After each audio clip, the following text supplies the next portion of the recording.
Kamu boleh tinggal di sini, Ridwan, kata ibu mertuaku pada suamiku. Tapi tidak dengan istri dan anakmu itu. Pergi kalian.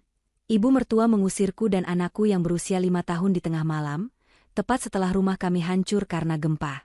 Kubalas perlakuan kejamnya dengan, sebelum ceritanya dimulai, silahkan tulis di kolom komentar dari daerah mana saja teman-teman yang menonton cerita ini. Jangan lupa like dan subscribe agar channel ini bisa semakin berkembang dan bisa mempersembahkan cerita yang lebih menarik lagi. Suara adzan maghrib baru saja selesai berkumandang. Hilda, dengan hijab sederhana yang selalu dikenakannya, sedang melipat sajadah di kamar mereka yang mungil. Dari ruang tengah, terdengar tawa renyah Bintang, putra mereka yang berusia 5 tahun. Bintang sedang bermain menyusun balok kayu, pura-pura membangun sebuah benteng yang tinggi. Ridwan, suaminya, duduk di lantai menemaninya, ikut tertawa sambil sesekali membantu Bintang jika baloknya rubuh. Kehidupan mereka sederhana, namun penuh tawa. Rumah kecil yang mereka tempati adalah hasil jerih payah Ridwan sebagai teknisi di sebuah pabrik lokal. Hilda, meskipun memiliki latar belakang pendidikan yang tinggi, memilih fokus mengurus Bintang di rumah. Bagi Hilda, kebahagiaan adalah melihat tawa suami dan anaknya di rumah kecil yang hangat ini. Ia baru saja akan melangkah ke dapur untuk menyiapkan makan malam, ketika getaran pertama terasa. Awalnya hanya guncangan pelan, seperti ada truk besar lewat di depan rumah. Tapi getaran itu tidak berhenti. Dalam hitungan detik, guncangan itu berubah menjadi sentakan hebat. Lantai di bawah kaki Hilda terasa bergoyang liar. Gempa, teriak Ridwan. Ia langsung menerjang Bintang, memeluk tubuh kecil itu erat ke dadanya. Hilda terlempar ke dinding, hijabnya sedikit miring. Suara gemuruh kencang datang dari segala arah. Lemari piring di dapur ambruk, menimbulkan suara pecahan kaca yang memekakan telinga. Dinding rumah mereka mulai retak. Keluar, cepat keluar, seru Ridwan, berusaha berdiri sambil menggendong Bintang. Hilda merangkak ke arah pintu. Debu mulai memenuhi ruangan, membuat napas terasa sesak. Guncangan semakin kuat. Atap di atas mereka berderak ngeri. Rasanya seperti dunia akan kiamat. Ridwan berhasil mendorong pintu depan hingga terbuka. Ia mendorong Hilda keluar lebih dulu. Lari, Hilda, ke tempat terbuka. Hilda berlari sekuat tenaga ke halaman kecil di depan rumah. Bintang menangis kencang dalam pelukan Ridwan. Tepat ketika Ridwan melangkahkan kakinya melewati ambang pintu, guncangan terbesar datang. Tembok samping rumah mereka runtuh seketika. Disusul oleh atap yang ambruk ke dalam, menelan semua perabotan dan kenangan mereka. Hilda menjerit, ia jatuh terduduk di tanah yang masih bergoyang. Ridwan tersungkur di sebelahnya, tubuhnya melindungi Bintang dari serpihan material yang berterbangan. Kemudian, dalam beberapa detik yang terasa sangat panjang, guncangan itu mereda. Menyisakan keheningan yang menakutkan, yang perlahan diisi oleh suara tangisan dan teriakan minta tolong dari para tetangga. Debu tebal membuat pandangan kabur. Hilda terbatuk, matanya perih. Ia meraba-raba memastikan Ridwan dan Bintang baik-baik saja. Mas Ridwan? Bintang? Panggilnya panik. Kami di sini, suara Ridwan serak. Kami selamat. Hilda menangis lega, namun tangisnya langsung berubah menjadi isak pilu ketika debu mulai menipis. Di tempat rumah kecil mereka berdiri, kini hanya ada tumpukan puing. Rata dengan tanah. Benteng balok kayu Bintang, dapur tempat Hilda memasak, kamar tidur mereka, semuanya hilang. Mereka tidak punya apa-apa lagi. Malam mulai turun, membawa hawa dingin yang menusuk tulang. Bintang masih menangis, gemetar ketakutan di pelukan ayahnya. Hilda hanya mengenakan pakaian rumah dan hijab yang kini kotor oleh debu. Mereka duduk di pinggir jalan bersama para tetangga yang bernasib sama. Beberapa rumah masih berdiri, tapi retak parah. Rumah mereka hancur total.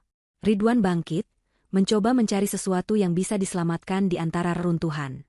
Setelah hampir setengah jam mengais, ia hanya menemukan satu tas ransel. Tas itu biasa ia pakai kerja. Beruntung, di dalamnya ada beberapa lembar pakaian ganti Bintang, dompet Ridwan, dan sebuah map plastik berisi dokumen penting milik Hilda yang selalu ia simpan di sana. Hanya itu. Harta benda mereka yang tersisa. Ridwan menatap tumpukan puing itu dengan tatapan kosong. Ia adalah kepala keluarga, ia harus melindungi mereka. Tapi bagaimana? Mereka tidak punya rumah lagi. Kita harus pergi dari sini, kata Ridwan pelan, suaranya berat. Malam ini akan sangat dingin. Bintang tidak boleh kedinginan. Hilda mendongak, matanya sembab. Kemana kita akan pergi, Mas? Posko pengungsian?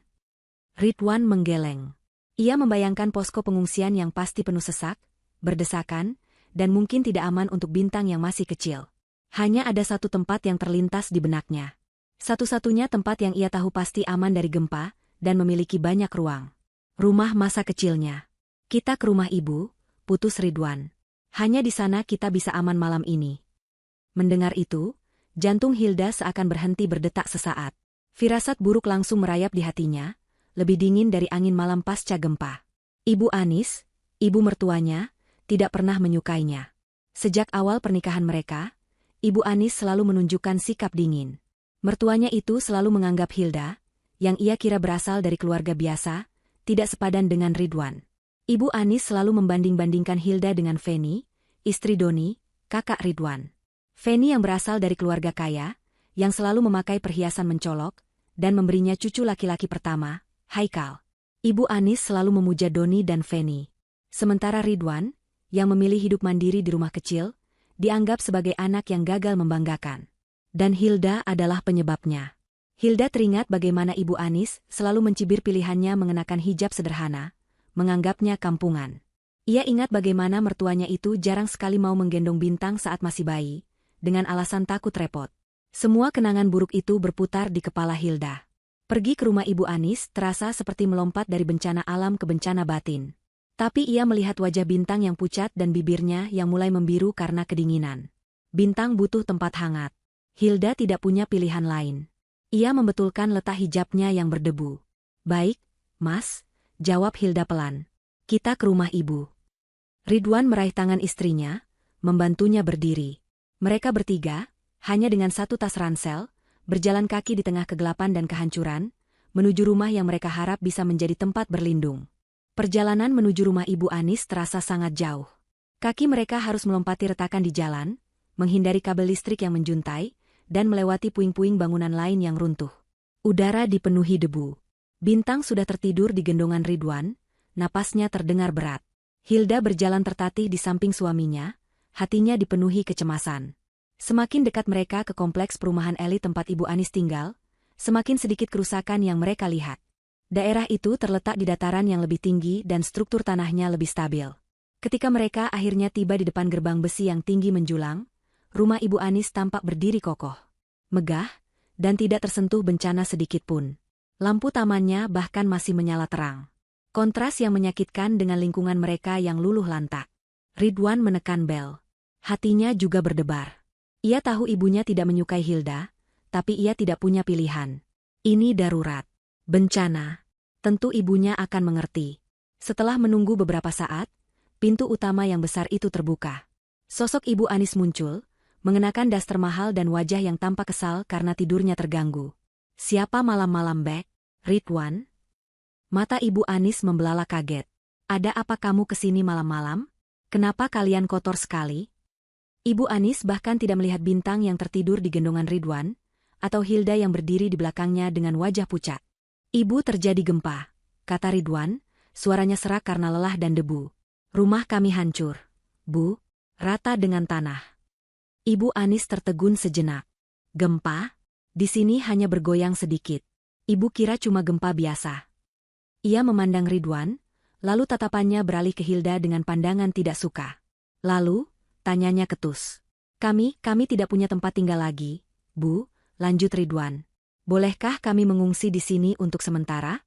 Hanya sampai kami menemukan tempat. Kasihan Bintang, Bu, dia kedinginan. Ridwan menunjukkan Bintang yang tidur meringkuk. Hilda menundukkan kepalanya, memegang erat ujung hijabnya. Ia merasa sangat kecil dan terhina. Ia sudah menduga ini akan terjadi. Ekspresi Ibu Anis berubah dari kaget menjadi dingin. Wanita tua itu melipat tangannya di dada. Ia memandang Hilda dari atas ke bawah dengan tatapan merendahkan. Mengungsi di sini? Bertiga? Desisnya. Ridwan mengangguk. Tentu saja, Bu, kami. Tidak bisa, potong Ibu Anis dengan suara keras dan tajam. Teriakan itu membuat Bintang sedikit bergerak dalam tidurnya. Ridwan terkejut. Apa maksud Ibu tidak bisa? Ini rumah Ibu, rumah masa kecilku. Rumahku penuh, bentak Ibu Anis. Sudah tidak ada tempat lagi. Kamar tamu dipakai untuk gudang. Kamar Doni juga penuh barang-barangnya. Ridwan menatap ibunya tidak percaya. Rumah ini sangat besar, setidaknya ada 5 kamar tidur. Penuh? Itu alasan yang konyol. Tapi, Bu, kamu boleh tinggal di sini, Ridwan, kata Ibu Anis lagi, kali ini suaranya sedikit melunak saat menatap putranya. Kamu anakku. Kamu bisa tidur di sofa ruang tengah. Tapi tidak dengan anak dan istrimu itu. Telunjuknya mengarah tajam ke Hilda dan Bintang. Rumahku ini bukan tempat penampungan. Mereka hanya akan membuat repot dan kotor. Sudah tidak ada tempat lagi untuk mereka. Hinaan itu terasa seperti tamparan keras bagi Hilda. Air mata mulai menggenang di pelupuk matanya. Namun ia menahannya agar tidak jatuh. Ia tidak akan menangis di depan wanita ini. Ridwan geram. Wajahnya memerah karena marah. Ibu, apa yang ibu katakan? Ini Hilda, istriku. Ini Bintang, cucumu. Dia bukan cucu yang kubanggakan, balas Ibu Anis sengit. Lihat dia. Dia bahkan tidak punya apa-apa sekarang. Aku tidak mau rumahku diisi orang miskin. Tepat saat pertengkaran itu memuncak, sebuah mobil SUV mewah berhenti di belakang mereka. Lampu depannya yang terang menyorot mereka berempat. Pintu mobil terbuka, dan keluarlah Doni, Feni, dan Haikal. Pakaian mereka juga sedikit berantakan, tapi jelas mereka baik-baik saja. Ibu, panggil Doni, berlari kecil ke arah gerbang. Syukurlah ibu tidak apa-apa. Rumah kami juga retak parah di beberapa bagian. Tidak aman untuk ditinggali malam ini. Ekspresi Ibu Anis berubah total dalam sekejap. Wajahnya yang tadi keras dan kejam langsung berubah menjadi senyum penuh kasih dan kekhawatiran. Oh, Doni, sayang. Sini, nak, masuk. Ibu Anis buru-buru membuka gerbang lebih lebar, seolah lupa pada Ridwan dan keluarganya yang masih berdiri di luar. Ayo masuk. Bawa istrimu kemari. Ya ampun, Haikal. Sini sama nenek, cucu ibu tersayang. Ibu Anis langsung menghambur memeluk Haikal, menciuminya berkali-kali. Feni, istri Doni, melirik sinis ke arah Hilda. Ia tersenyum miring, senyum kemenangan. Ayo, Fen, masuk, kata Ibu Anis ramah. Masih ada banyak kamar kosong di atas. Kamar utama tamu kosong, bersih. Ada ruang bermain juga buat Haikal. Kalian bisa istirahat dengan tenang di sini. Ibu akan buatkan susu hangat. Dada Ridwan terasa sesak. Banyak kamar kosong, desisnya. Ia baru saja mendengar ibunya berkata rumahnya penuh. Ibu Anis menoleh, tampak kaget karena Ridwan masih di sana. Wajahnya kembali mengeras. Itu untuk Doni. Dia berbeda. Dia yang selama ini membantu ibu. Perlakuan tidak adil itu terlalu nyata, terlalu menyakitkan. Hilda akhirnya mengangkat wajahnya. Ia menatap lurus ke mata Ibu Anis. Air matanya sudah kering, digantikan oleh ketenangan yang dingin. Ia menarik pelan lengan baju Ridwan. Baik, kami mengerti, kata Hilda. Suaranya pelan, namun jelas dan tegas. Hanya 3 kata itu. Ibu Anis mendengus. Feni tertawa kecil. Doni hanya diam, tidak berani membela adiknya. Ridwan menatap ibunya dengan pandangan nanar, penuh kekecewaan yang mendalam. Ia tidak lagi melihat sosok ibu yang dulu membesarkannya. Yang ia lihat adalah wanita asing yang kejam. Tanpa berkata apa-apa lagi, Ridwan membalikkan badannya. Ia membetulkan posisi Bintang di gendongannya, lalu menggenggam erat tangan Hilda. Ayo pergi, desis Ridwan. Suaranya bergetar karena amarah yang ditahan. Kita cari tempat lain. Mereka berjalan menjauh dari rumah mewah itu, kembali ke jalanan yang gelap. Meninggalkan cahaya hangat dan kekejaman yang baru saja mereka alami. Hilda tidak menoleh ke belakang. Ia hanya berjalan di samping suaminya, hatinya hancur, namun tekadnya menguat. Mereka akan selamat. Dan suatu hari, ia akan membuat Ibu Anis menyesali malam ini. Mereka berjalan menjauh dari gerbang rumah Ibu Anis. Keheningan di antara Hilda dan Ridwan terasa berat, hanya dipecah oleh isak tangis Bintang yang kini terbangun dan kembali merasa takut. Hawa dingin semakin menusuk, dan Ridwan bisa merasakan tubuh kecil Bintang menggigil hebat di pelukannya. Kemarahan Ridwan pada ibunya begitu besar, hingga membuatnya gemetar. Ia telah gagal. Gagal melindungi keluarganya dari gempa, dan gagal memberi mereka tempat berlindung yang aman. Ia membawa mereka ke rumah ibunya, berharap pada sisa nurani, namun yang ia dapatkan adalah penghinaan yang luar biasa. Ia merasa menjadi suami dan ayah yang tidak berguna. Hilda, yang berjalan di sampingnya, tiba-tiba berhenti. Ia merogoh saku daster kotornya, mencari ponselnya. Layarnya retak di sudut, tapi masih menyala. Kita mau kemana, Mas? Tanya Hilda pelan. Suaranya serak, tapi ada keteguhan di dalamnya yang tidak goyah. Ridwan membuang muka, ia malu untuk menatap mata istrinya. Kita cari posko pengungsian. Atau mungkin hotel melati. Aku masih pegang dompet. Setidaknya kita bisa dapat kamar untuk Bintang. Ridwan tahu itu bukan solusi. Hotel pasti penuh atau bahkan hancur. Posko pengungsian adalah mimpi buruk. Hilda menggeleng. Tidak. Bintang tidak bisa tidur di tempat seperti itu. Dia butuh tempat yang aman. Ridwan akhirnya menatap istrinya, putus asa. Lalu kita kemana, Hilda?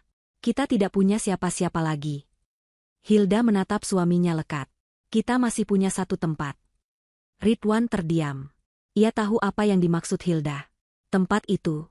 Tempat rahasia yang menjadi perjanjian di antara mereka berdua sejak sebelum menikah. Tempat yang Hilda siapkan sebagai jaring pengaman terakhir, yang Ridwan berjanji tidak akan pernah ia minta, kecuali nyawa mereka taruhannya. Ridwan selalu menghormati keinginan Hilda untuk hidup sederhana. Ia mencintai Hilda apa adanya, bukan karena apa yang dimiliki wanita itu. Selama ini, mereka hidup pas-pasan di rumah kecil mereka, dan Ridwan bahagia. Ia tidak pernah mengungkit soal tempat itu. Tapi malam ini, perjanjian itu gugur. Ini bukan lagi soal hidup sederhana, ini soal hidup. Kamu yakin? Tanya Ridwan, memastikan. Gempa memang bencana, tapi yang baru saja dilakukan ibunya adalah pendorong terakhir. Ibu Anis tidak memberi kita pilihan, jawab Hilda dingin. Bintang adalah prioritas kita. Hilda membuka aplikasi di ponselnya. Bukan aplikasi taksi biasa, melainkan layanan panggilan pribadi yang selalu ia bayar biaya langganan tahunannya secara rahasia. Ia mengetikkan lokasi mereka dan tujuan. Dalam 5 menit, sebuah mobil sedan hitam legam yang bersih dan mengkilap berhenti di depan mereka. Sangat kontras dengan jalanan yang penuh debu dan puing. Sopir berjaket rapi turun, membuka pintu belakang tanpa banyak bicara. Selamat malam, Ibu Hilda, sapanya dengan hormat. Ridwan tertegun sejenak, lalu segera membantu Hilda dan Bintang masuk ke dalam. Mobil itu melaju mulus, meninggalkan kawasan perumahan Ibu Anis. Di dalam mobil, Bintang langsung tenang. Kehangatan pendingin ruangan dan jok kulit yang empuk membuatnya nyaman. Tak lama kemudian, ia kembali tertidur di pangkuan Hilda. Mobil itu tidak menuju ke pusat kota. Sebaliknya, ia melaju ke arah perbukitan. Menuju kawasan elit yang paling mahal di kota itu. Sebuah area yang dikenal tidak pernah tersentuh bencana, baik banjir maupun gempa, karena letaknya yang tinggi dan fondasi tanahnya yang kokoh. Ridwan memandang keluar jendela. Ia melihat pemandangan kota di bawah. Sebagian besar gelap gulita, hanya menyisakan titik-titik api kecil di kejauhan. Perjalanan itu hening. Hilda sibuk membersihkan wajah Bintang dengan tisu basah yang ada di mobil, sementara Ridwan tenggelam dalam pikirannya. Ia merasa marah, sedih, lega, dan bingung, semuanya dalam waktu bersamaan. Mobil akhirnya berhenti di depan sebuah gerbang baja yang sangat tinggi dan modern. Tidak ada pos satpam. Hanya ada panel pemindai di dinding. Hilda mengeluarkan sesuatu dari tas ransel yang diselamatkan Ridwan. Dari dalamnya plastik berisi dokumen, ia mengambil sebuah kartu akses berwarna hitam pekat. Hilda menempelkan kartu itu ke panel. Lampu pemindai berubah hijau, dan gerbang berat itu bergeser terbuka tanpa suara. Mobil masuk dan berhenti di depan lobi sebuah bangunan yang lebih mirip Hotel Bintang 5 daripada rumah. Bangunan itu modern, didominasi kaca dan batu alam. Lampu-lampu di taman dan di dalam rumah menyala secara otomatis saat mereka tiba, seolah menyambut kedatangan pemiliknya. Sopir itu kembali membukakan pintu.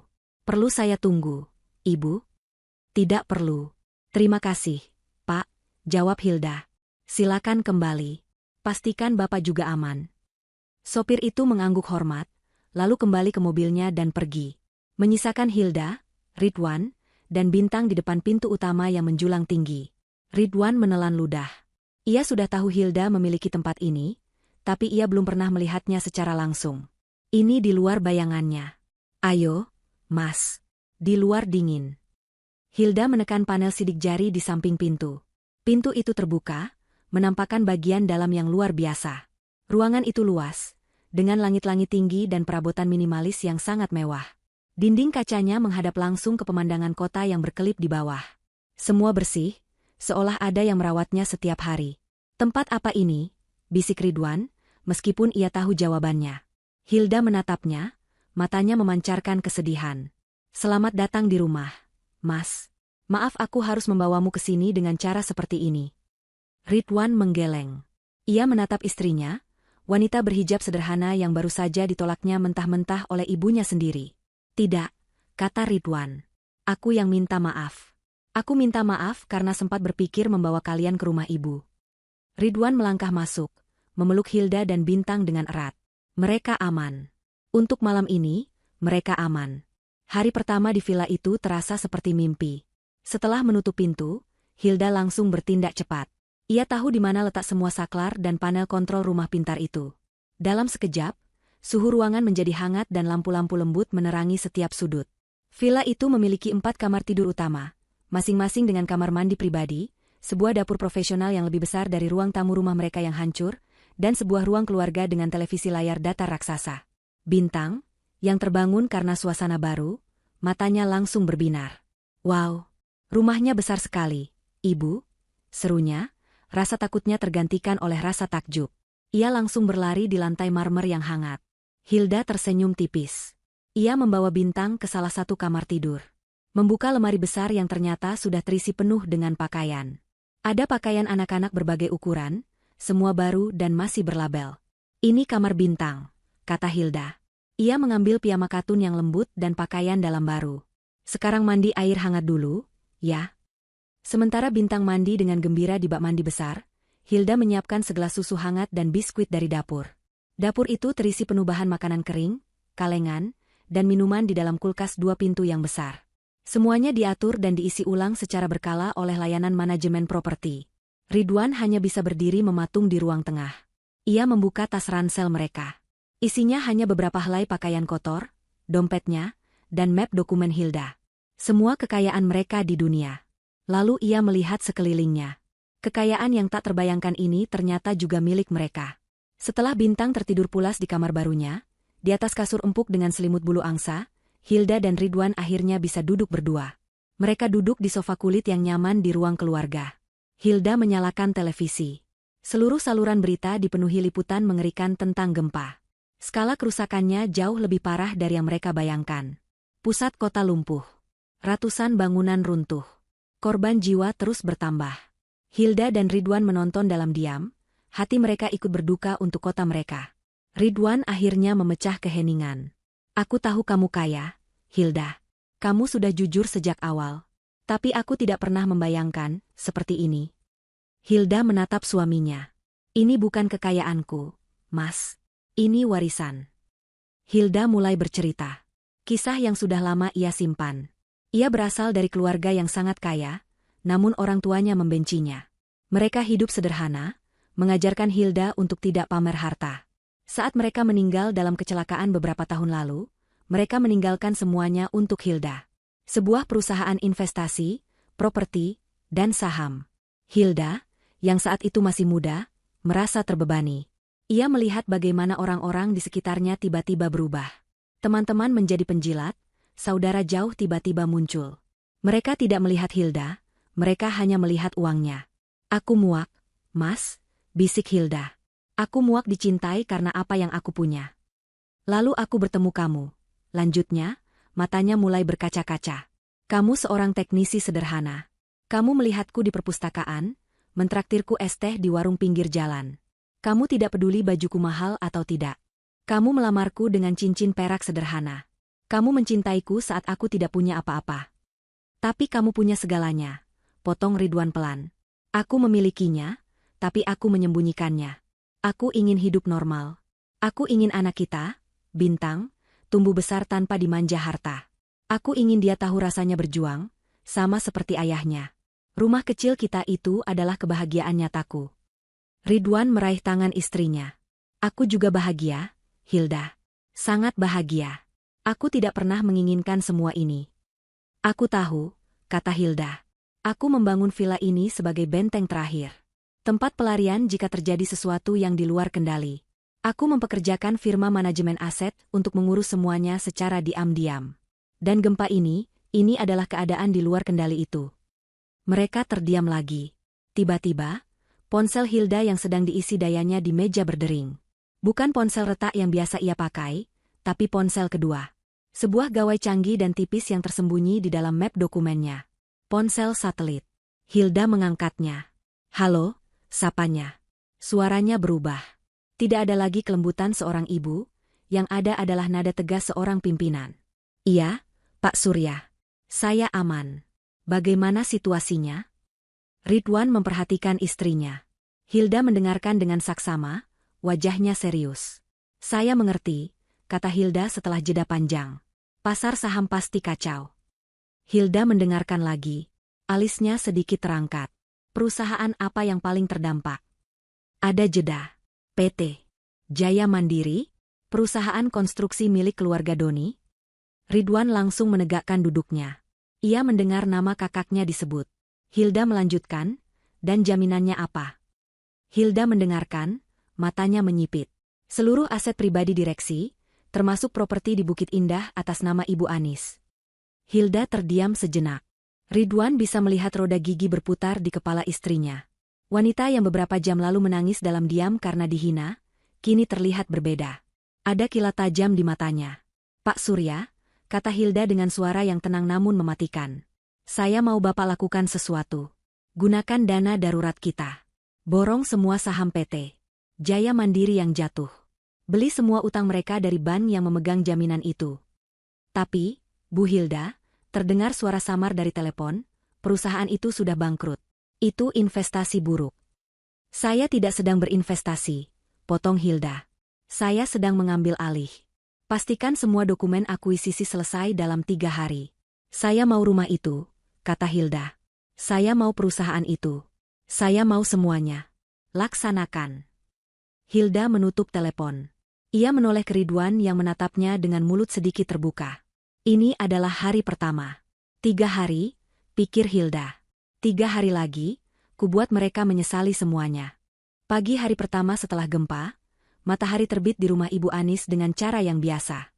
Sinarnya yang hangat menembus jendela-jendela besar, menerangi ruang makan mewah tempat Ibu Anis sedang sibuk. Berbeda dengan malam sebelumnya yang tegang, pagi ini ia merasa lega. Putranya yang sukses, Doni, dan cucu kesayangannya, Haikal, ada bersamanya. Ia merasa aman dan superior. Ia sudah menyiapkan sarapan besar. Ada nasi goreng spesial, sosis panggang, telur mata sapi, dan jus jeruk segar. Aroma kopi mahal menguar di udara. Ia sama sekali tidak memikirkan Ridwan, Hilda, atau Bintang. Baginya, mereka sudah dihapus dari hidupnya. Ayo, Doni, Feni, Haikal. Sarapan sudah siap, panggil Ibu Anis dengan suara riang. Doni turun dari kamar tamu utama, diikuti Feni yang mengenakan piyama sutra. Haikal berlari-lari kecil, langsung melompat ke pelukan neneknya. Wah, enaknya. Nenek memang paling sayang sama Haikal, kata Feni, sambil duduk dan mengambil sepotong sosis. Ia melirik sinis ke arah Doni. Aku kasihan sekali sama si Ridwan.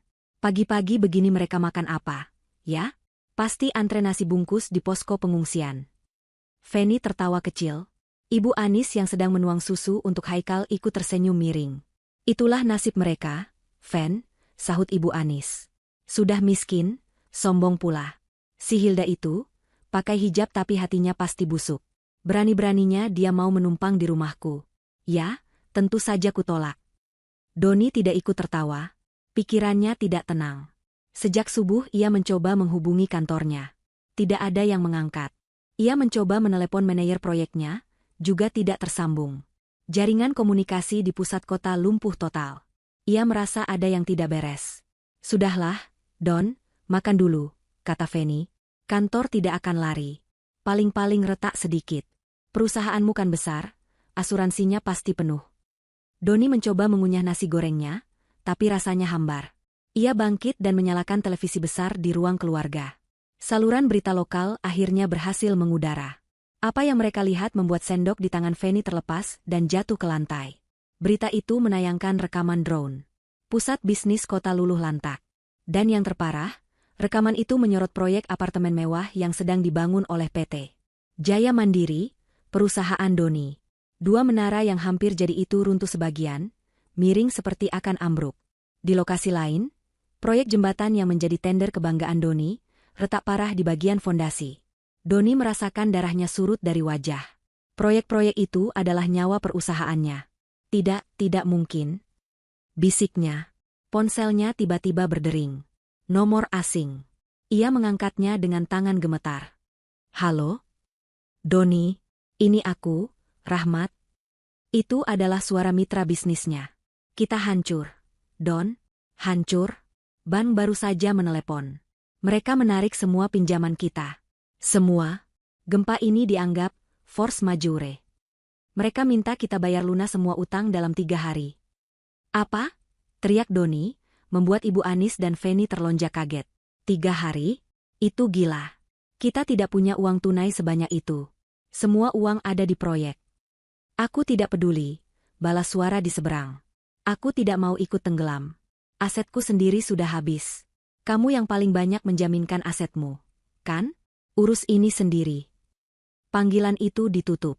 Doni menatap layar ponselnya dengan nanar. Tangannya gemetar hebat. Ada apa, Don? Jangan bikin ibu takut, tanya Ibu Anis cemas. Feni juga mendekat. Paling soal proyek, kan? Kamu bisa urus, kan, sayang? Doni menatap Feni, lalu beralih ke ibunya. Matanya merah. Semua hancur, Bu, katanya lirih. Perusahaan bangkrut. Bank menarik semua utang. Feni tertawa gugup. Bangkrut? Jangan bercanda, Don. Kita masih punya rumah ini. Kita masih punya tabungan. Kita. Tidak ada, potong Doni. Semua tabungan, semua asetku, sudah jadi jaminan bank. Dan itu tidak cukup. Ibu Anis memegang dadanya. Maksudmu, kita jadi miskin? Doni tidak sanggup menatap mata ibunya. Ia akhirnya mengaku. Lebih buruk dari itu, Bu.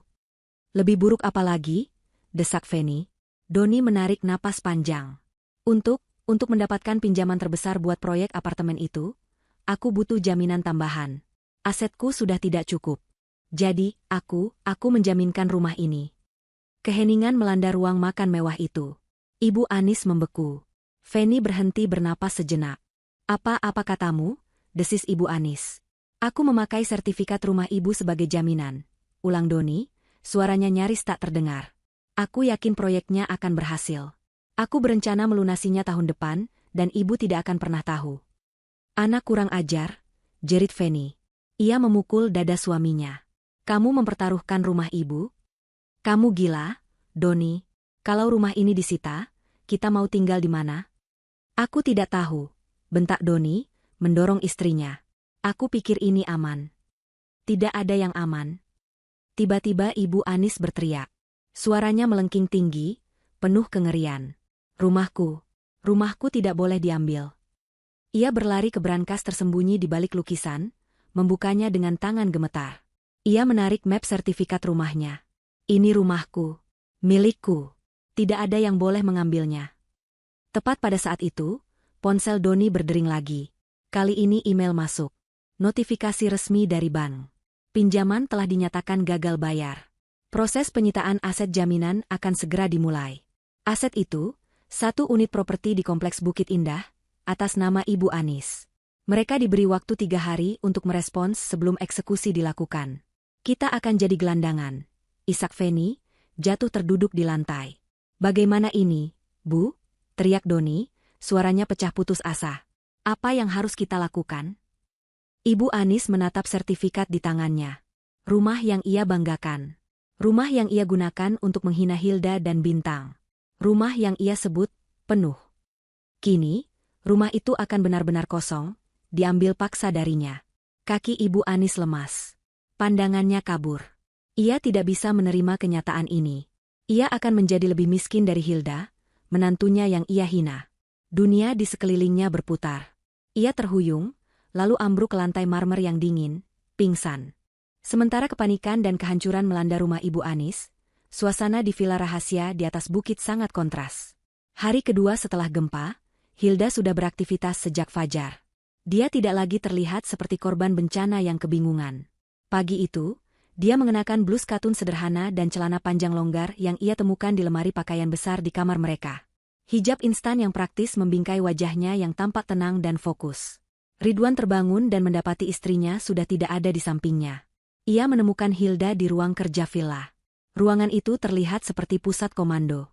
Beberapa layar besar di dinding menampilkan grafik pasar saham yang kacau balau, siaran berita dari berbagai saluran internasional, dan data-data yang terus bergerak. Hilda sedang melakukan panggilan video konferensi. Di layar utama, tampak wajah seorang pria parubaya yang rapi dan profesional. Itu Pak Surya, manajer investasi kepercayaan keluarga Hilda. Selamat pagi, Bu Hilda, sapa Pak Surya. Saya turut berduka atas bencana yang terjadi. Syukurlah ibu dan keluarga aman. Terima kasih, Pak Surya, jawab Hilda. Suaranya datar dan lugas. Kita tidak punya banyak waktu. Langsung ke pokok masalah. Bagaimana status PT Jaya Mandiri? Ridwan berdiri diam di ambang pintu, hanya mendengarkan. Dia merasa seperti melihat sisi lain dari istrinya. Ini bukan Hilda yang biasa menawar harga tempe di pasar. Ini adalah seorang pemimpin yang mengendalikan situasi. Sesuai instruksi ibu tadi malam, lapor Pak Surya, saham PT Jaya Mandiri anjlok 92% saat pembukaan pasar darurat tadi. Tim kami sudah berhasil memborong hampir 60% saham yang beredar di publik. Kita sekarang pemegang saham mayoritas. Bagus, kata Hilda. Bagaimana dengan utangnya? Bank-bank kreditur panik. Mereka tahu aset perusahaan hancur. Mereka setuju menjual bundel utang utama PT Jaya Mandiri kepada kita. Kita berhasil membelinya dengan harga 30 sen untuk setiap dolarnya. Singkatnya, Bu, kita sekarang bukan hanya pemilik perusahaan itu, kita juga kreditur utama mereka. Hilda mengangguk pelan. Itu artinya, Pak Surya tersenyum tipis, seluruh jaminan atas utang itu sekarang menjadi milik kita. Termasuk properti di Bukit Indah atas nama Ibu Anis. Ridwan menahan napas. Begitu cepat. Dalam waktu kurang dari 24 jam, nasib keluarganya telah berbalik 180 derajat. Pak Surya, kata Hilda lagi, nadanya melembut sesaat. Perusahaan itu pasti punya banyak karyawan. Saya tidak mau mereka ikut jadi korban karena keserakahan pemiliknya. Pastikan dana talangan siap. Gaji seluruh karyawan kecil dan staf operasional harus dibayar penuh, bulan ini juga. Utamakan mereka. Ridwan tersenyum bangga. Di tengah amarah dan kekuasaannya, Hilda tidak kehilangan hatinya. Baik, Bu. Akan segera kami laksanakan, kata Pak Surya. Rasa hormatnya pada klien mudanya itu semakin besar. Selanjutnya, Bu. Selanjutnya, mata Hilda kembali menajam. Saya mau Bapak bekukan semua aset pribadi atas nama Doni dan Feni. Saya tahu mereka pasti punya rekening tersembunyi. Lacak semuanya. Tapi jangan lakukan atas nama saya atau perusahaan kita. Gunakan perusahaan cangkang kita di Singapura. Biarkan mereka merasa diserang dari semua sisi. Biarkan mereka tidak tahu siapa musuh mereka. Dimengerti, Bu. Kami akan mulai proses audit dan pembekuan asetnya. Satu hal lagi, tambah Hilda. Saya akan bertemu mereka besok. Di hari ketiga. Siapkan tim legal. Atur pertemuan di kantor pusat PT Jaya Mandiri. Undang Tuan Doni dan Ibu Anis untuk bertemu dengan pemilik baru. Atas nama sebut saja, Investor Grup Nusantara. Biarkan mereka datang dan memohon. Baik, Bu. Undangan akan segera dikirimkan. Panggilan berakhir. Hilda akhirnya bersandar di kursinya, memijat pelipisnya. Ridwan melangkah masuk, membawakan segelas air putih. Aku tidak tahu harus berkata apa. Hilda, kata Ridwan pelan. Ia meletakkan gelas itu di meja. Kamu luar biasa. Hilda mendongak menatap suaminya. Ekspresi tegasnya luntur, berganti kelelahan. Aku harus melakukan ini, Mas, katanya lirih. Tadi malam, saat Ibu Anis meneriakkan kata, penuh, di depan wajah kita, di depan bintang yang kedinginan aku bersumpah. Aku bersumpah tidak akan pernah membiarkan keluarga kita direndahkan seperti itu lagi. Aku tahu, Ridwan berlutut di samping kursi Hilda, menggenggam tangannya. Aku merasa tidak berguna. Seharusnya aku yang melindungi kalian. Kamu sudah melindungi kami, Mas, kata Hilda tegas. Kamu melindungiku dari kemiskinan hati. Kamu memberiku cinta yang tulus. Kamu memberiku bintang. Itu lebih berharga dari semua uang ini. Uang ini hanya alat, lanjut Hilda. Selama ini aku menyimpannya. Tapi sekarang, alat ini akan kugunakan. Untuk membangun kembali, dan untuk memberi pelajaran. Tiba-tiba, terdengar tawa dari luar ruang kerja. Mereka berdua menoleh. Bintang berlari kecil di koridor. Ia sudah mandi, memakai pakaian baru yang nyaman. Ia menemukan ruang bermain yang tersembunyi di dalam villa, penuh dengan mainan-mainan mahal yang belum pernah ia lihat. Ayah, ibu, lihat, Bintang dapat robot besar. Serunya gembira, memamerkan mainan barunya. Rasa takutnya akan gempa dan penghinaan tadi malam sudah hilang, tergantikan oleh kebahagiaan murni seorang anak kecil. Ridwan dan Hilda saling berpandangan. Inilah alasan mereka melakukan semua ini. Untuk tawa Bintang. Untuk masa depan mereka. Hilda berdiri. Hari kedua masih panjang. Masih banyak yang harus ia siapkan. Pertemuan besok akan menjadi puncaknya. Sisa hari pertama dan sepanjang hari kedua di rumah Ibu Anis berlalu seperti dalam mimpi buruk yang panjang. Setelah Ibu Anis pingsan, Doni dan Feni dengan panik berhasil menyadarkannya. Tetapi kesadaran hanya membawa kembali kengerian itu. Ibu Anis tidak lagi berteriak. Ia hanya duduk diam di sofa bludrunya yang mahal, memeluk map berisi sertifikat rumahnya. Ia memandangi sertifikat itu seolah benda itu adalah jimat yang bisa membatalkan malapetaka. Matanya kosong. Sesekali ia bergumam sendiri, "Rumahku, ini rumahku." Feni, setelah histeris dan menyalahkan Doni selama 1 jam penuh, akhirnya kelelahan. Ia menangis di sudut ruangan, membayangkan semua tas bermerek dan perhiasannya akan disita. Ia membayangkan hidup di kontrakan sempit. Ia membayangkan menjadi miskin seperti Hilda, dan bayangan itu membuatnya semakin mual. Haikal, putra mereka, merasakan ketegangan itu. Ia tidak lagi ceria. Ia hanya duduk diam di dekat ibunya, bingung dan takut melihat keluarganya hancur. Doni adalah yang paling kacau. Wajah sombong dan percaya dirinya telah lenyap, digantikan oleh keputusasaan seorang pria yang kalah. Ia menghabiskan sepanjang hari kedua dengan ponsel menempel di telinga. Ia menelepon setiap orang yang ia kenal. Rekan bisnis, teman-teman sosialitanya, bahkan beberapa pejabat yang pernah ia suap untuk memenangkan tender. Hasilnya sama. Nihil. Berita tentang runtuhnya PT Jaya Mandiri sudah tersebar seperti api. Tidak ada yang mau berurusan dengannya. Namanya sudah tercoret. Lebih buruk lagi, saat ia mencoba mengakses rekening pribadinya dan rekening Feni, semuanya dibekukan. Akses ditolak. Silakan hubungi bank Anda. Ia menelepon bank, tetapi mereka hanya memberinya jawaban birokrasi yang berbelit-belit. Mereka bilang ada audit mendadak terkait aktivitas mencurigakan dari kreditur di Singapura. Doni tidak mengerti. Singapura? Sejak kapan ia punya urusan dengan investor Singapura? Ia merasa seperti sedang dijepit dari segala arah, oleh musuh yang tidak terlihat. Sudah tidak ada harapan, Don? Tanya Feni lirih, suaranya parau karena menangis. Doni melempar ponselnya ke sofa. Semua membuangku.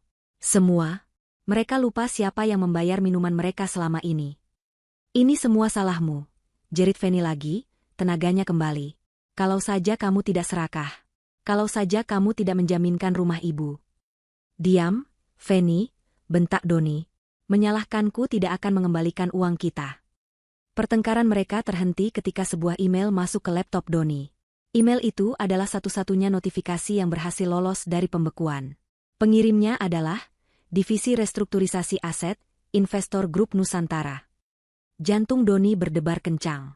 Ia membaca email itu dengan napas tertahan. Ibu Anis dan Feni ikut mendekat, membaca dari balik bahunya. Email itu singkat dan formal. Isinya memberitahukan bahwa seluruh bundel utang PT Jaya Mandiri, termasuk semua jaminan yang terkait, telah diakuisisi penuh oleh investor grup Nusantara. Kabar ini membuat mereka lemas. Habis sudah. Utang mereka kini dimiliki oleh entitas baru yang misterius. Tapi kemudian mereka membaca kalimat berikutnya. Sehubungan dengan transisi ini, kami mengundang Tuan Doni selaku Direktur Utama PT Jaya Mandiri dan Ibu Anis selaku pemilik agunan, untuk hadir dalam pertemuan besok pagi, pukul 9 tepat.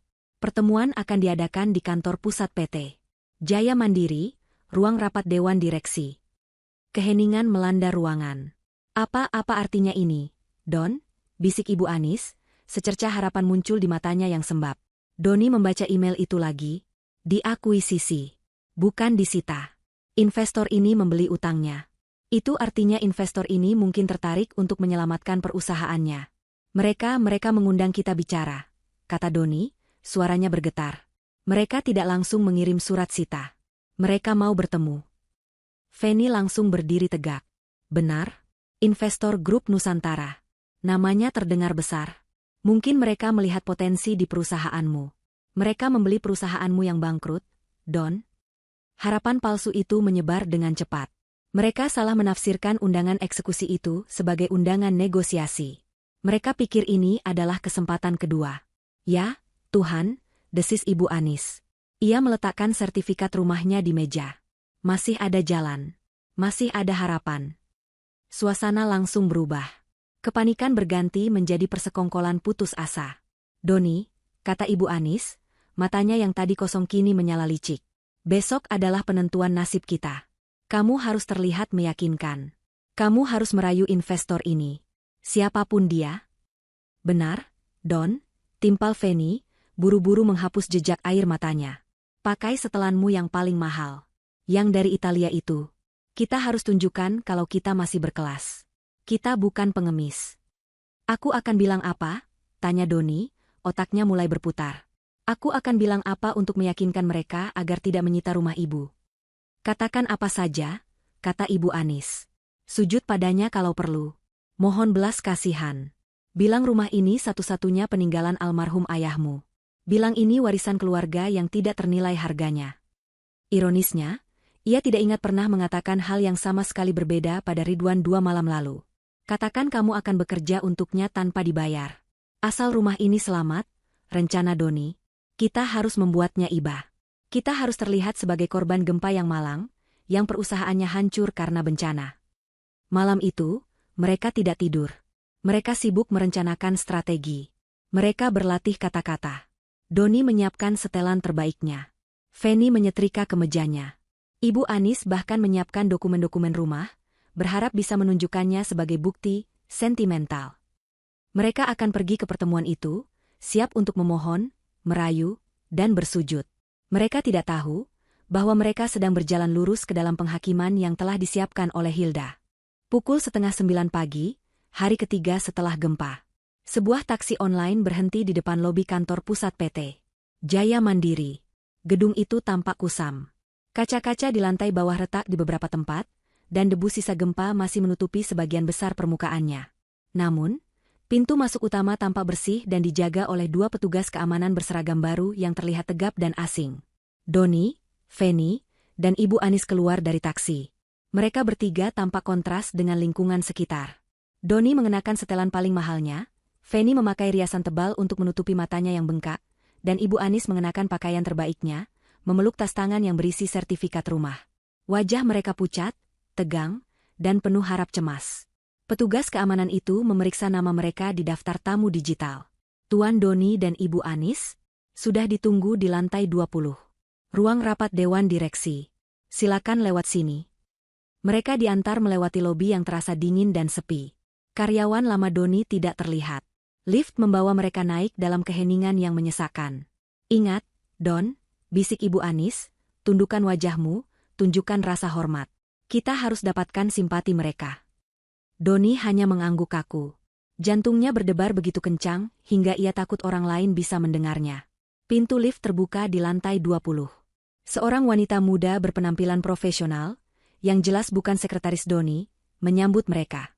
Selamat pagi. Silakan ikuti saya. Pimpinan kami sedang dalam perjalanan. Mereka diantar ke ruang rapat Dewan Direksi. Ruangan itu besar, dengan meja kayu solid panjang di tengahnya dan jendela-jendela besar yang menampilkan pemandangan kota yang terluka. Di ujung meja, beberapa botol air mineral mahal dan gelas kristal sudah tertata rapi. Mereka dipersilakan duduk di salah satu sisi meja. Dan kemudian, mereka menunggu. Setiap detik terasa seperti 1 jam. Ibu Anis terus meremas-remas pegangan tasnya. Fanny mengetuk-ngetukkan jarinya di atas meja. Doni mencoba terlihat tenang, tetapi keringat dingin membasahi keningnya. Pukul 9 tepat. Terdengar suara langkah kaki teratur di koridor luar. Pintu ruang rapat yang tinggi itu terbuka lebar. Doni, Ibu Anis, dan Fanny serentak berdiri.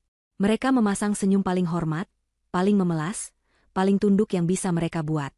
Mereka siap menyambut investor kaya raya yang akan menentukan nasib mereka. Pintu terbuka penuh. Masuklah 2 orang pria berjas gelap yang tampak seperti pengacara. Diikuti oleh seorang pria parubaya yang rapi, yang Doni kenali sebagai salah satu manajer investasi paling disegani di kota, Pak Surya. Tapi bukan mereka yang memimpin rombongan. Di depan mereka, berjalan dengan langkah tenang dan penuh percaya diri, adalah seorang wanita. Wanita itu mengenakan setelan bisnis muslimah berwarna biru tua yang dijahit sempurna, memancarkan aura profesional dan mahal. Hijabnya ditata rapi dan elegan. Wajahnya tenang, namun matanya tajam. Butuh 3 detik bagi otak Doni dan Ibu Anis untuk memproses siapa yang mereka lihat. Senyum di wajah mereka membeku, lalu luntur. Mata mereka membelalak ngeri. Feni ternganga, tangannya menutup mulut. Hilda? Suara Doni keluar seperti bisikan serak. Ia tidak percaya dengan apa yang dilihatnya. Apa yang kamu lakukan di sini? Ibu Anis tergagap. Kamu salah satu staf kebersihan yang selamat? Kamu salah panggil orang. Ia menoleh ke arah pengacara di belakang Hilda. Kami di sini untuk bertemu pemilik baru. Investor Grup Nusantara. Hilda tidak tersenyum. Ia tidak menunjukkan emosi apapun. Ia berjalan lurus, melewati mereka. Pak Surya menarik kursi di ujung meja, kursi pimpinan, kursi yang biasa diduduki Doni. Hilda duduk di kursi itu dengan tenang. Ia meletakkan sebuah map tipis di atas meja di depannya. Kedua pengacara berdiri di belakangnya. Pak Surya berdiri di sampingnya. Ruangan itu sunyi senyap. Hilda akhirnya mengangkat wajahnya. Ia menatap lurus ke mata Ibu Anis. Lalu ke Doni. Lalu ke Feni. Tatapannya dingin, tajam, dan penuh kuasa. Saya, jawab Hilda. Suaranya jelas dan bergema di ruangan besar itu. Saya yang mengundang kalian. Ia berhenti sejenak, membiarkan kata-katanya meresap. Doni mulai gemetar. Feni mundur selangkah. Perkenalkan, lanjut Hilda. Saya Hilda. Pemilik baru perusahaan ini. Pemilik investor Grup Nusantara. Kaki Ibu Anis lemas. Ia ambruk kembali ke kursinya, memegangi dadanya. Ini tidak mungkin. Ini mimpi buruk. Dan, Hilda menambahkan, suaranya kini seperti bilah es, saya adalah pemilik baru atas semua utang kalian. Termasuk, ia menunjuk tas di pangkuan Ibu Anis, jaminan rumah yang sedang ibu peluk itu. Keheningan yang pecah di ruang rapat itu terasa lebih berat daripada reruntuhan gedung. Doni, Feni, dan Ibu Anis serempak mundur selangkah. 3 orang itu menatap Hilda seolah mereka baru saja melihat hantu. Hantu yang tiba-tiba bangkit dari kubur kemiskinan dan kini duduk di singgasana kekuasaan. Feni adalah yang pertama pulih dari keterkejutan, dan reaksinya adalah penyangkalan yang histeris. Bohong. Pekiknya, telunjuknya yang terawat menuding lurus ke arah Hilda. Kamu pasti bohong. Kamu pasti asistennya. Kamu disuruh berpura-pura, kan? Kamu mau menipu kami. Feni tertawa, tetapi suaranya terdengar seperti ringkikan panik. Mana mungkin perempuan miskin sepertimu punya semua ini? Don, katakan padanya. Katakan dia bohong. Doni tidak berkata apa-apa. Ia tidak bisa. Ia seorang pengusaha. Ia tahu tatapan mata seorang pemilik. Dan tatapan mata Hilda saat ini adalah tatapan mata predator di puncak rantai makanan. Tatapan yang ia miliki dulu, kini hilang, dan berpindah ke wanita yang sedang ia pandangi. Hilda. Bisik Ibu Anis. Namanya keluar dari bibir mertuanya itu seperti racun. Apa maksud semua ini? Kamu menjebak kami? Hilda tidak menjawab mereka. Ia menatap lurus ke arah Doni. Anda diundang ke sini, Tuan Doni, bukan untuk berdebat, kata Hilda, suaranya tetap tenang dan profesional, seolah berbicara dengan orang asing. Anda di sini untuk mendengarkan status aset Anda. Pak Surya, silakan. Pak Surya melangkah maju sedikit, memegang tablet digital. Ia berdehem. Sesuai dokumen yang sah, Pak Surya memulai, per hari ini, pukul 8 pagi, investor Grup Nusantara, yang diwakili oleh Ibu Hilda sebagai Presiden Direktur, telah secara legal mengambil alih 100% kepemilikan PT Jaya Mandiri, beserta seluruh aset dan liabilitasnya. Pak Surya menggulir layarnya. Liabilitas ini, lanjutnya, mencakup pinjaman sindikasi sebesar jumlahnya sangat besar yang dijamin secara pribadi oleh Anda, Tuan Doni. Pak Surya menatap Doni. Itu artinya, seluruh rekening pribadi Anda, rekening istri Anda, Feni, semua saham di perusahaan lain, 2 mobil mewah Anda, dan sebuah apartemen di Singapura, kini statusnya dibekukan dan akan disita untuk menutupi kerugian perusahaan yang Anda sebabkan. Feni terkesiap. Ia memegangi lehernya seolah kehabisan napas. Semua hilang. Dan, Pak Surya melanjutkan tanpa jeda, jaminan utang terbesar adalah properti di Bukit Indah atas nama Ibu Anis. Properti itu juga, secara hukum, kini menjadi milik penuh investor grup Nusantara. Tidak, jerit Ibu Anis. Ia melompat dari kursinya. Ia berlari ke arah meja, membanting tasnya. Ia mengeluarkan map sertifikat rumahnya yang sudah lecek. Ini rumahku. Aku tidak pernah menjualnya. Ini sertifikatnya. Atas namaku, Anis. Pengacara Hilda yang sedari tadi diam, melangkah maju. Ibu Anis, katanya dengan suara datar, sertifikat itu sudah tidak berlaku. Tanda tangan ibu ada di dokumen penjaminan utang yang ditandatangani putra ibu. Saat putra ibu gagal bayar, dan kami membeli utang itu, jaminan itu jatuh ke tangan kami. Rumah itu bukan lagi milik ibu. Ibu Anis memandang sertifikat di tangannya, lalu memandang pengacara itu. Ia tidak mengerti bahasa hukum. Ia hanya mengerti satu hal. Rumahnya hilang. Doni, raungnya, berbalik menghadap putranya. Kamu bilang ini aman. Kamu bilang ini hanya sementara. Kamu membunuh ibumu, Doni. Ia memukuli dada Doni dengan membabi buta. Doni hanya diam menerima pukulan ibunya. Matanya menatap kosong ke lantai. Ia hancur. Dalam 3 hari, ia berubah dari seorang taipan menjadi gelandangan. Feni, melihat suaminya yang sudah kalah, segera mengubah taktik. Ia tahu satu-satunya orang yang berkuasa di ruangan ini adalah Hilda. Ia merapikan rambutnya, berjalan pelan ke arah Hilda, dan memasang senyum paling manis yang ia bisa. Hilda sayang, katanya dengan suara yang dibuat-buat lembut. Aku tidak menyangka, kamu hebat sekali. Sungguh, aku selalu tahu ada sesuatu yang istimewa darimu. Hilda hanya menatapnya tanpa ekspresi. Feni melanjutkan, lihat ini semua pasti salah paham. Kamu kan adik iparku. Kita keluarga, kan? Ridwan ya, di mana Ridwan? Dia pasti senang sekali dengan semua ini. Kita bisa selesaikan ini baik-baik. Kamu tidak mungkin sejahat itu, kan? Keluarga? Hilda akhirnya angkat bicara. Satu kata itu menghentikan semua drama di ruangan itu. Hilda memandang Feni, lalu beralih ke Doni, dan terakhir, ia menatap lekat Ibu Anis yang kini terdiam, gemetar. Keluarga, katamu? Suara Hilda pelan, namun setiap katanya terasa tajam. 3 hari yang lalu, kata Hilda, saat gempa baru saja meruntuhkan rumah kami. Saat aku, suamiku, dan anak laki-lakiku yang baru berumur 5 tahun, datang ke rumah kalian. Mata Hilda menyipit. Kami datang mencari perlindungan. Anakku, Bintang, kedinginan dan ketakutan. Ibu Anis mulai gemetar hebat. Ia tahu kemana arah pembicaraan ini. Hilda itu. Apa yang Anda katakan malam itu, Ibu Anis? Tanya Hilda. Suaranya masih pelan, tapi menuntut. Saya tidak salah dengar, kan?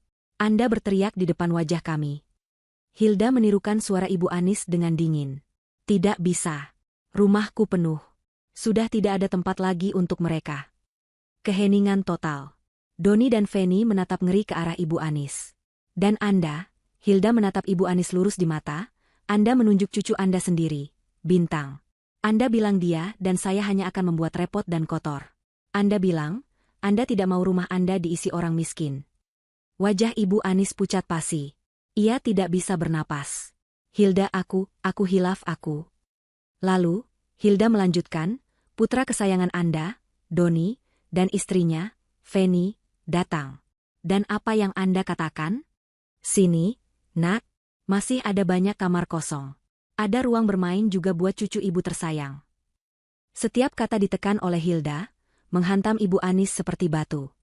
Malam itu, kata Hilda, kalian tidak hanya menolak kami. Kalian menghina kami saat kami berada di titik terendah. Kalian membiarkan seorang anak kecil kedinginan di luar gerbang, hanya karena ibunya kalian anggap miskin.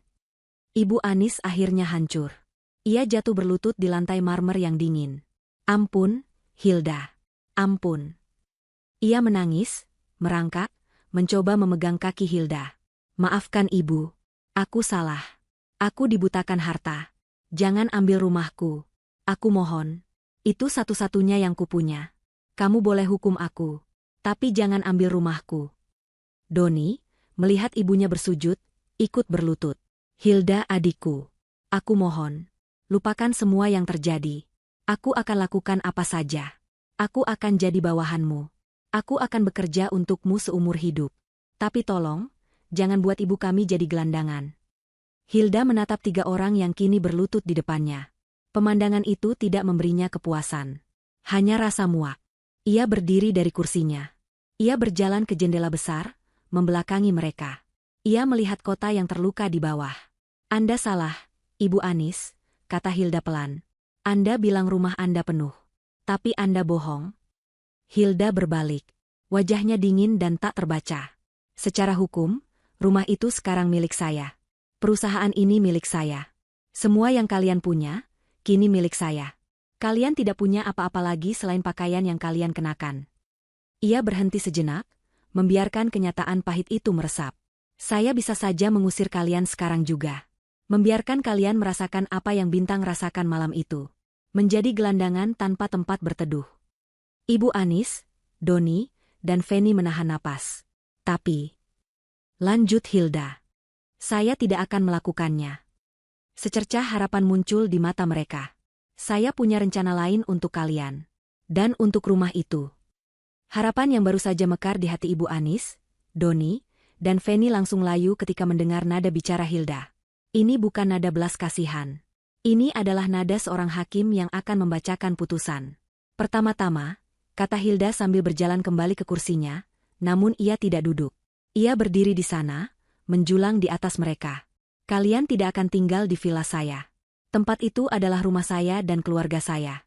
Tempat itu bersih. Dan saya tidak mau tempat itu kotor, katanya, membalas hinaan Ibu Anis kata per kata. Feni dan Ibu Anis tersentak. Wajah mereka memerah karena malu yang luar biasa.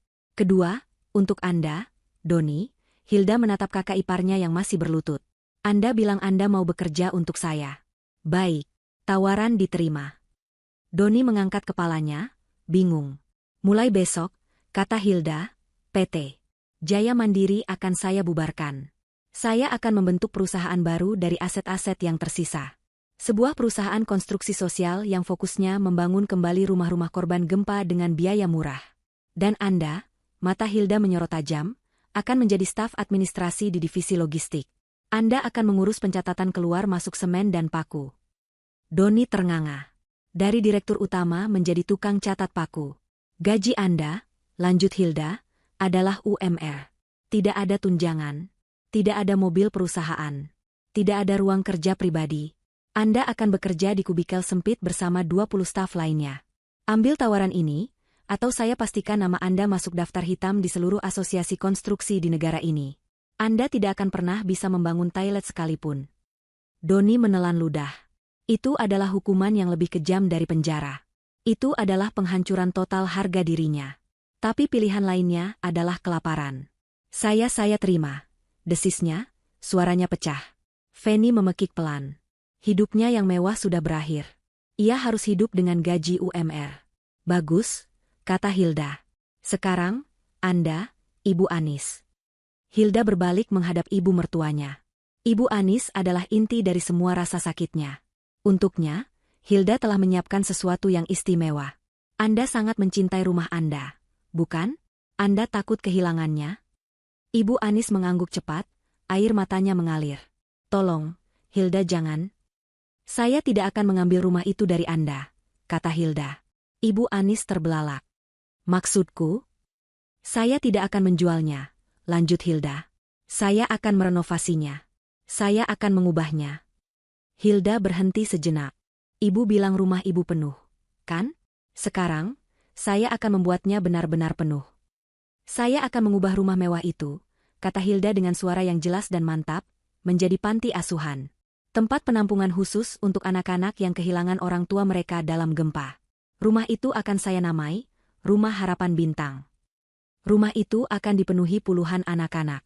Mereka akan berlarian di lantai marmernya. Mereka akan bermain di ruang tamu mewahnya. Mereka akan berisik, dan mungkin, sedikit kotor. Ibu Anis tidak mengerti. Lalu, aku di mana? Oh, Anda tetap di sana, kata Hilda. Saya tidak akan mengusir Anda. Anda boleh tinggal di rumah itu. Harapan Ibu Anis muncul lagi, tapi Hilda langsung menghancurkannya. Anda akan dapat satu kamar. Kamar pembantu di sebelah dapur. Ukurannya 3 kali 3 meter. Cukup untuk satu kasur. Apa? Feni menjerit. Anda akan tinggal di sana, Hilda melanjutkan, mengabaikan Feni, Tapi Anda tidak bisa tinggal gratis. Anda harus bekerja untuk mendapatkan makanan Anda. Mata Ibu Anis melebar ngeri. Mulai sekarang, kata Hilda, Anda akan jadi salah satu juru masak di dapur panti asuhan itu. Anda akan bangun setiap jam 4 pagi. Anda akan memasak untuk semua anak-anak itu. Anda akan membersihkan piring-piring kotor mereka. Anda akan melayani anak-anak yang Anda anggap repot, itu selama sisa hidup Anda. Di rumah Anda sendiri. Inilah karmanya. Bukan diusir, tapi dipenjara di dalam istananya sendiri. Dipaksa melayani orang-orang yang paling ia hina. Dipaksa melihat rumah kebanggaannya diisi oleh tawa anak-anak yang bukan cucu kesayangannya. Ibu Anis ambruk terduduk. Ia tidak menangis. Ia hanya tertawa. Tawa kering yang menakutkan. Tawa orang yang sudah kehilangan akal sehatnya. Fanny dan Doni menatapnya dengan ngeri. Mereka tahu, hukuman ini lebih buruk dari kematian. 2 bulan kemudian. Pemandangan di villa di atas bukit sangat damai. Bintang sedang menggambar di teras, diawasi oleh Ridwan. Ridwan memutuskan untuk tidak mengambil posisi apapun di perusahaan Hilda.